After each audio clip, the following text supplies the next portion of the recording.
Oke, Bu Aditi, apa nih yang bisa kita diskusikan di sesi general ini? Kamu ada pertanyaan apa mungkin? Saya ada pertanyaan. Jadi gini kan Mm-mm, Pak, saya itu mm-mm, kemarin-kemarin sempat ada tes kerja mm-mm, psikotes ya. Jadi kalau misalnya kita tes pertama kerja kan pasti biasanya psikotes di perusahaan. mm-mm, Nah kira-kira itu tuh saya sempat, jadi mm-mm, persentase saya keterima psikotes sampai lanjut ke interview sama gagal di psikotes tuh masih lebih banyak gagal di psikotes. Padahal kalau mm-mm, saya latihan psikotes mm-mm. secara mandiri itu skor saya tinggi. Jadi sebenarnya apa yang dicari gitu sama perusahaan? Apakah skor yang tinggi atau gimana ya? Kecocokan tersendiri atau gimana gitu? Ya, oke. Jadi kamu udah sering kali mengikuti rekrutmen dan menurutmu evaluasi pribadi adalah tahapan yang paling sering terhenti itu di psikotes, kayak gitu ya. Ini aku Ya, jelasin dulu nih. Psikotes itu sebenarnya bukan untuk mencari ini orang tuh bener atau salah, nggak kayak gitu. Jadi di psikotes itu lebih kayak mengukur karakter si orang ini seberapa cocok dia dengan posisi yang dia lamar. Pada saat kamu ngelamar kerja secara administratif gitu ya, dokumennya dikirim, terus kamu diundang ke psikotes, artinya sebenarnya dari yang ada di CV-mu itu, kamu tuh menarik, paham nggak?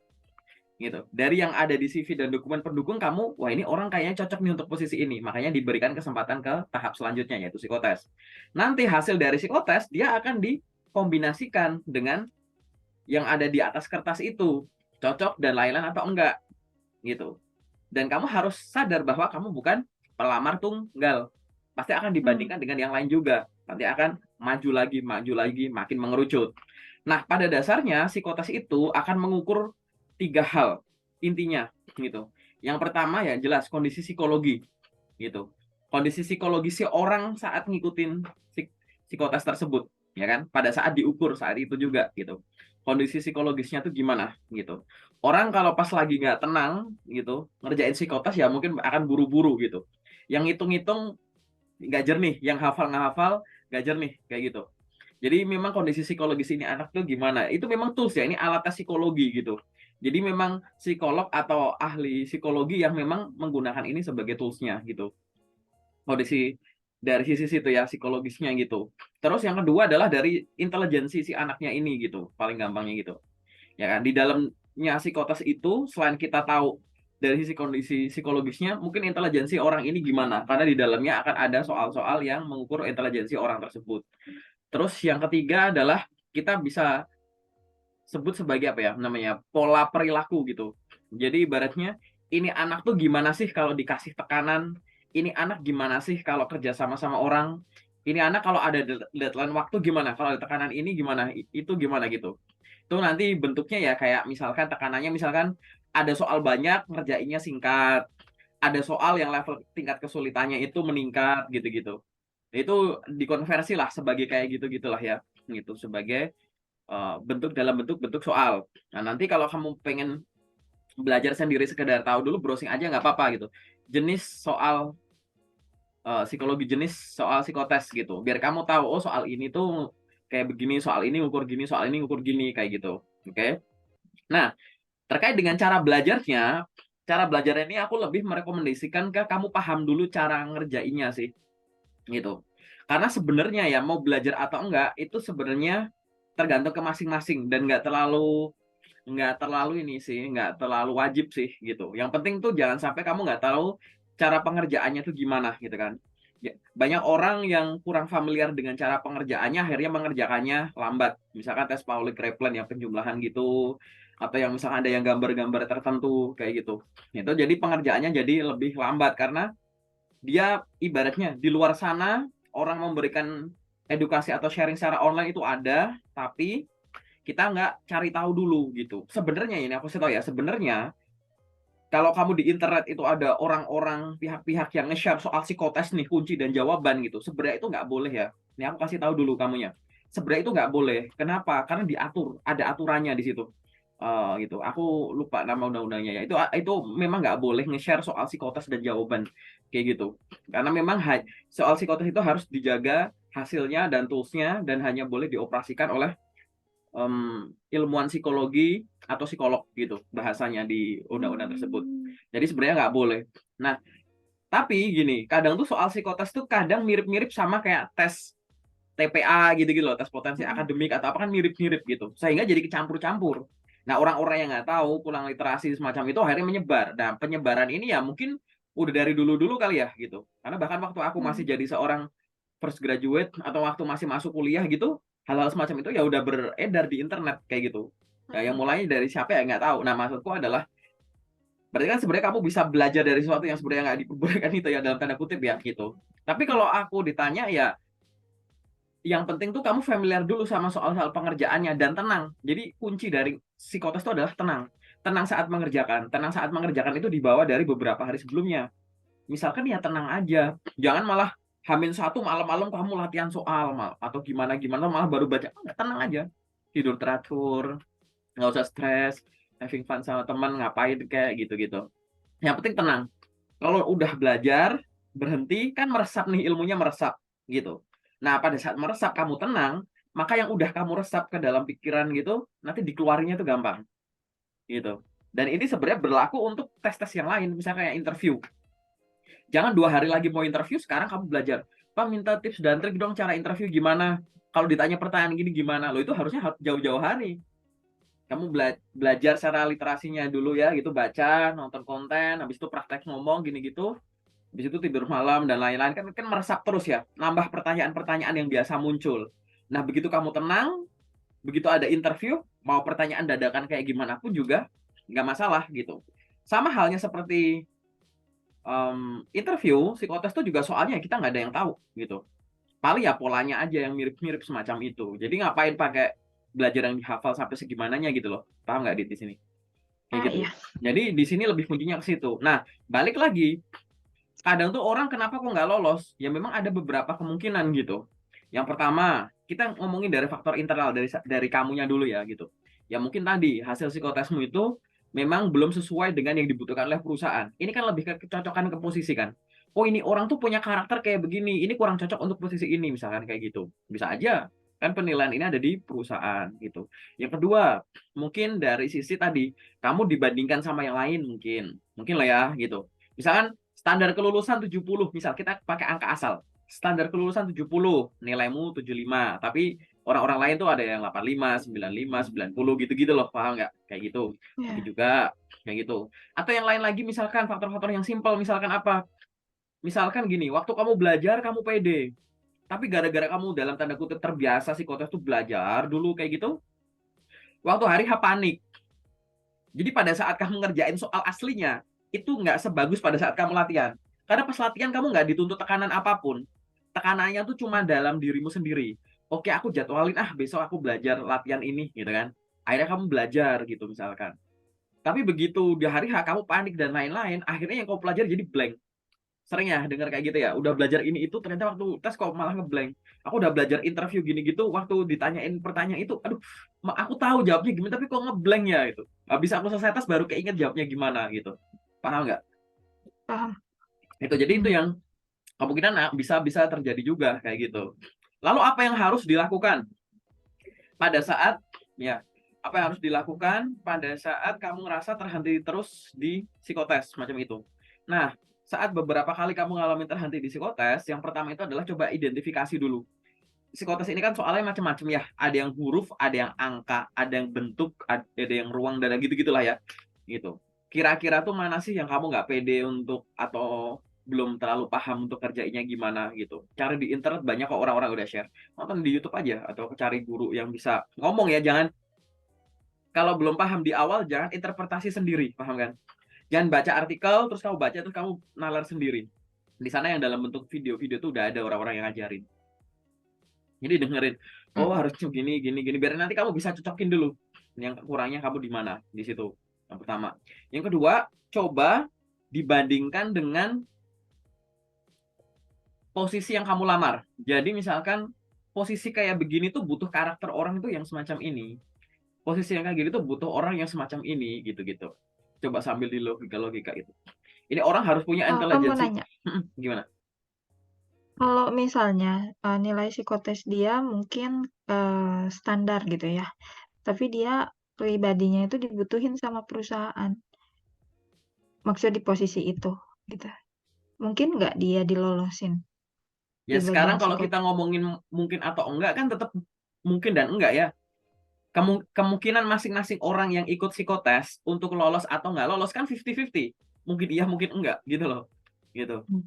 Yang di sini yang harus kamu pertimbangkan adalah pada saat kamu melakukan suatu tahap, pertimbangannya nggak cuma tahap itu, tapi tahap sebelumnya juga semacam itu. Akan dibandingkan dengan dokumenmu HRD-nya PD maju ke interview HR. Hasil interview HR dibandingkan dengan psikotes, dibandingkan dengan dokumenmu akan menjadi suatu kepedean gitu ya, informasi yang pede untuk dibawa HR maju ke user gitu-gitu. Jadi akan hal-halnya akan semacam itu gitu. Lalu apa yang harus dilakukan pada saat hal ini terjadi? Nah, ini ada tadi kan kamu ibaratnya belajar nih sebelum ada tes-tes lagi, psikotes lagi kan kamu sambil belajar nih ya. Dan itu harus selalu dilakukan. Jadi walaupun misalkan sekarang kamu lagi nunggu ada tes lagi, belum lagi ada psikotes nih di depan mata, nggak apa-apa belajar lagi gitu. Belajarnya apakah psikotes doang? Enggak semuanya gitu.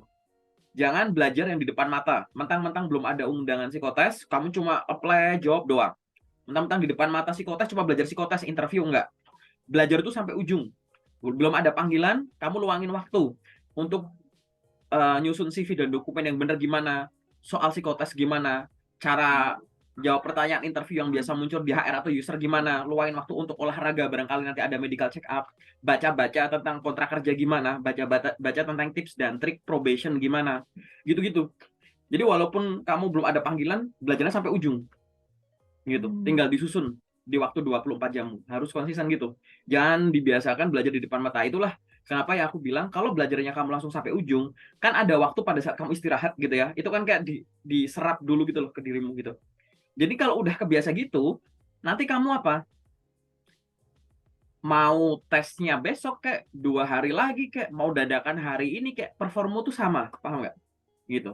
Hal-hal semacam ini tuh akan sangat sangat kelihatan banget krusial pada saat interview.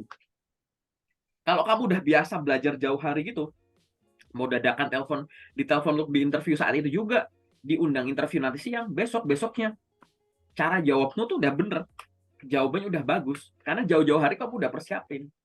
Bukan yang tipenya dadakan, kalau dadakan short memory, nanti udah lewat lupa gitu. Atau cara jawabnya itu nggak menggambarkan kepribadian kamu. Jadi kayak ini hafalan nih, ini kayak gini-gini gitu.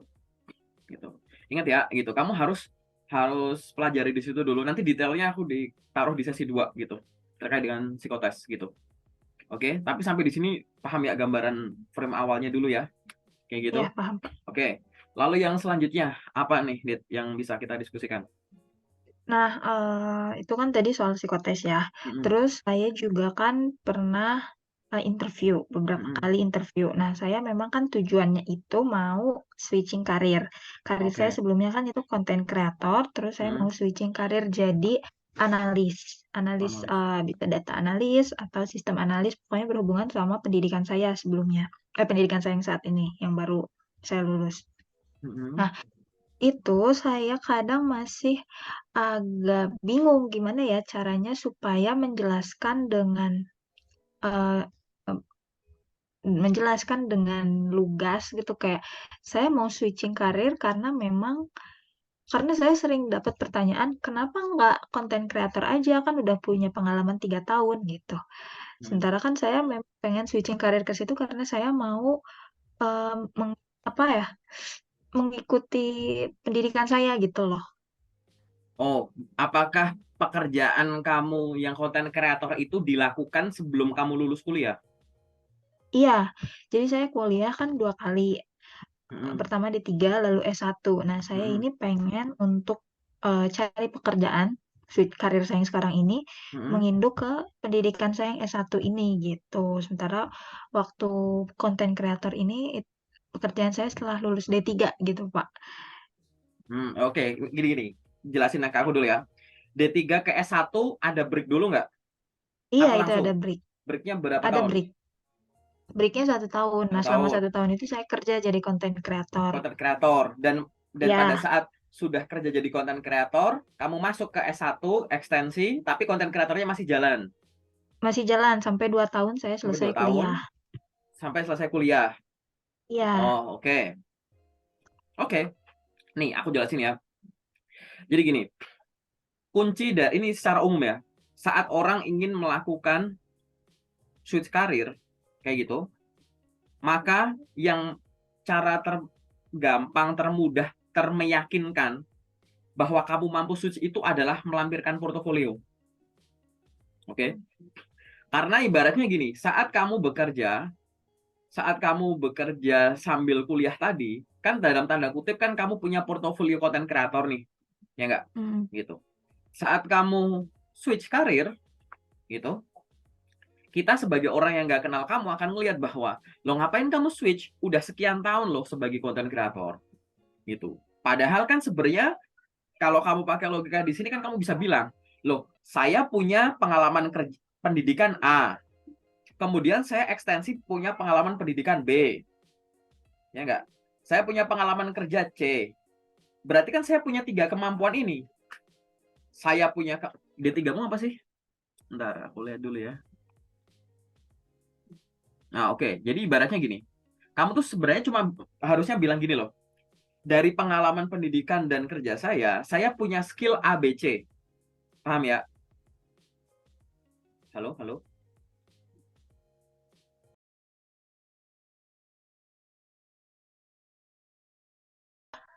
Halo, halo. Ya, halo Pak.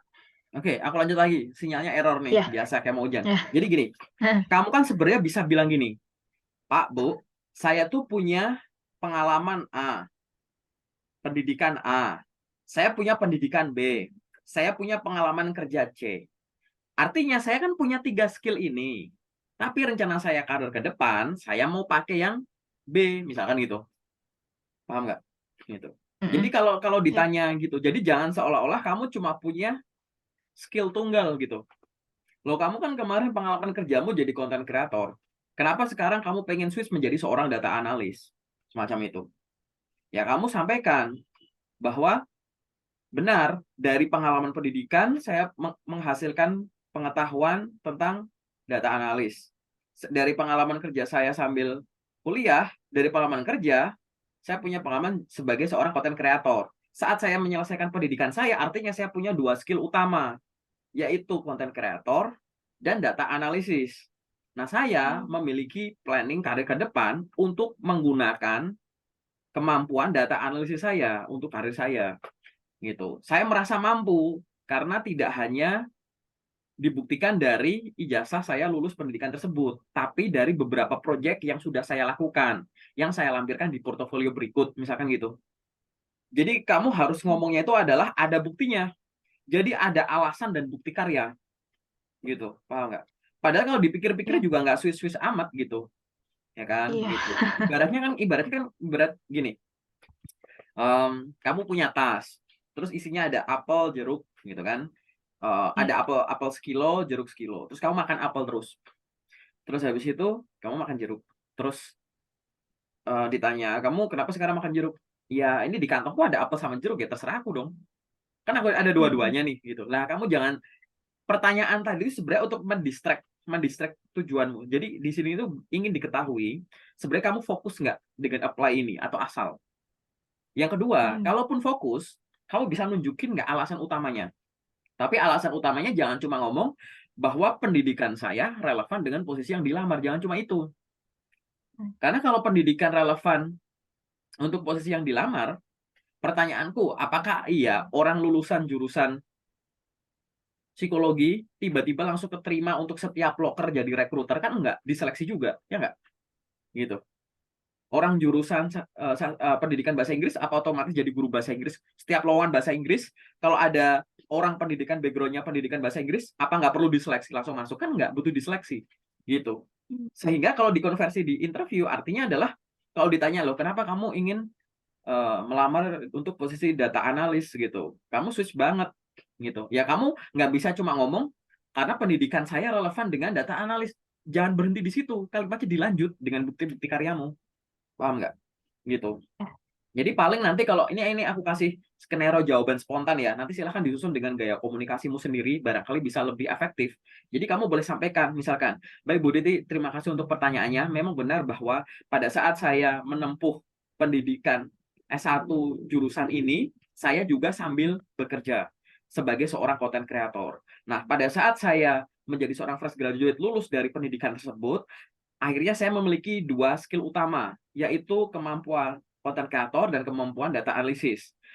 Terkait dengan perencanaan karir saya ke depannya, saya ingin berkarir menggunakan kemampuan data analisis saya.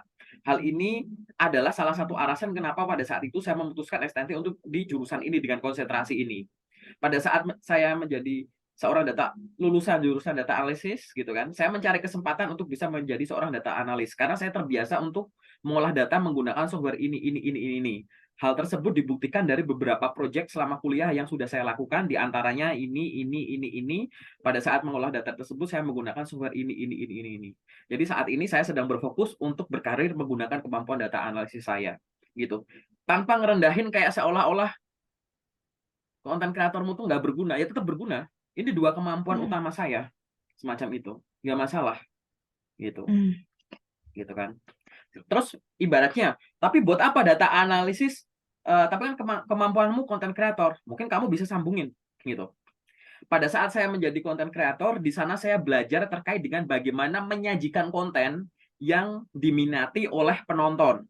Nah, saya memiliki ide untuk mengkombinasikan kemampuan data analisis saya dengan kemampuan konten kreator saya, yakni pada saat saya menyajikan data, mengolah data, saya dapat mengolah data itu dengan baik dan menyajikannya dengan tampilan dari sudut pandang konten kreator juga, agar data yang ada tidak hanya valid, namun bisa dengan nyaman disampaikan Iya. kepada penontonnya gitu. Kamu lihatnya di situ. Kelebihan Hmm. seorang data analis yang punya kemampuan konten kreator tuh, dia bisa ngolah data dan di-display gitu loh. Iya. Gitu. Di-display dengan bagus. Kenapa kok displaymu bagus? Kamu punya sense. Ilmunya dari mana sense-nya? Konten kreator gitu loh. Paham nggak? Iya. Iya, paham, Pak. Logikanya masuk ya. Nah, silahkan disusun bahasanya. Itu kan Iya. sebenarnya kan alasan aja gitu. Lagi kamu nggak bakal bisa ngalas ke arah sana kalau belum terbiasa tuh ngelatih itu. Seolah-olah kan 2 hal yang beda nih. Konten kreator, sosmed, engagement, ini. Terlalu kompleks. Data tuh pasti diolah. Pasti kan ada pihak yang minta datamu. Pasti kan ada Iya. yang minta, "Dit, jelasin ini maksudnya gimana." Berarti kan kamu presentasiin. Kamu Iya. interpretasiin. Nah, gitu. Kalau interpretasi biasa ya tampilannya biasa. Tapi nanti kamu boleh ngomong gitu, apalagi ditunjukkan dengan contoh display. Misalkan ini saya punya data, kamu bikin apa namanya data dummy gitu, bikin portofolio sendiri nggak apa-apa. Ada data dummy, kamu olah gimana, terus kamu tampilin secara bagus, ala-ala konten kreator, gitu. Paham nggak gitu? Jadi nanti bahasanya Hmm. boleh disusun gitu. Pada saat saya setelah lulus dari jurusan ini, saya memiliki keinginan untuk menggunakan pengetahuan dan pengalaman saya sebagai seorang data analis untuk karir saya ke depannya. Saya berkeinginan untuk mengkombinasikan kemampuan konten kreator saya dengan kemampuan data analisis saya, gitu. Hmm. Kasih contoh lagi kayak gitu. Saya mampu untuk mengolah data menggunakan ini yang sudah saya buktikan pada saat praktikum gini, dan saya mampu mendisplay data tersebut agar mudah dipahami oleh setiap pembaca menggunakan sudut pandang konten kreator, di mana konten kreator mampu menjanjikan konten atau tampilan yang enak dibaca dan dipahami oleh ininya Iya. gitu. Jadi gitu-gitulah ya bahasanya. Silahkan. Jadi gini, jangan langsung otomatis disimulasikan di kotak. Kamu tulis dulu. Oke, Hmm. skripnya kamu tulis dulu, dibaca-baca dulu gitu, dirasa-rasain, baru nanti kamu latihan ngomong. Caranya gitu ya untuk belajar. Semua jenis pertanyaan interview. Caranya gitu. Oke? Iya.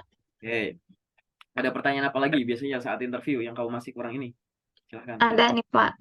Kemarin saya baru dapat tawaran, bukan tawaran, belum tawaran yang fix sih, cuman Hmm. masih diskusi. Hmm. Kalau misalnya diterima kerja, itu ijazah ditahan di Hmm. perusahaan. Nah, Hmm. kira-kira itu memang ada payung hukumnya atau memang boleh seperti itu? Terus kalau misalnya kita mengiyakan, kita tuh harus apa aja gitu yang dipersiapkan? Apakah harus ijazah dan apakah harus ijazah di pendidikan yang baru kita selesain gitu, pendidikan yang baru aja kita selesain atau boleh kayak ijazah SMP, ijazah SD gitu kan itu juga ijazah gitu. Karena kan Ya, title-nya cuma titip ijazah aja gitu. oke, aku jelasin dulu ya. Sebenarnya sih terkait dengan aturan penahanan ijazah itu, kalau di aturan ketenagakerjaan tuh aku belum ngebaca yang nanti silakan dikoreksi ya kalau aku salah ya. Ya aku belum ngebaca bahwa ada statement bahwa boleh atau enggak gitu-gitu. Belum ada yang setegas Hmm. itu, kayak gitu. Jadi yang ada tuh adalah di sini tuh kayak yang penting tuh dua belah pihak tuh menyetujui, paham nggak? Gitu. Hmm. Kamunya Mm-mm. setuju untuk nitip, yang di sana juga minta kayak gitu.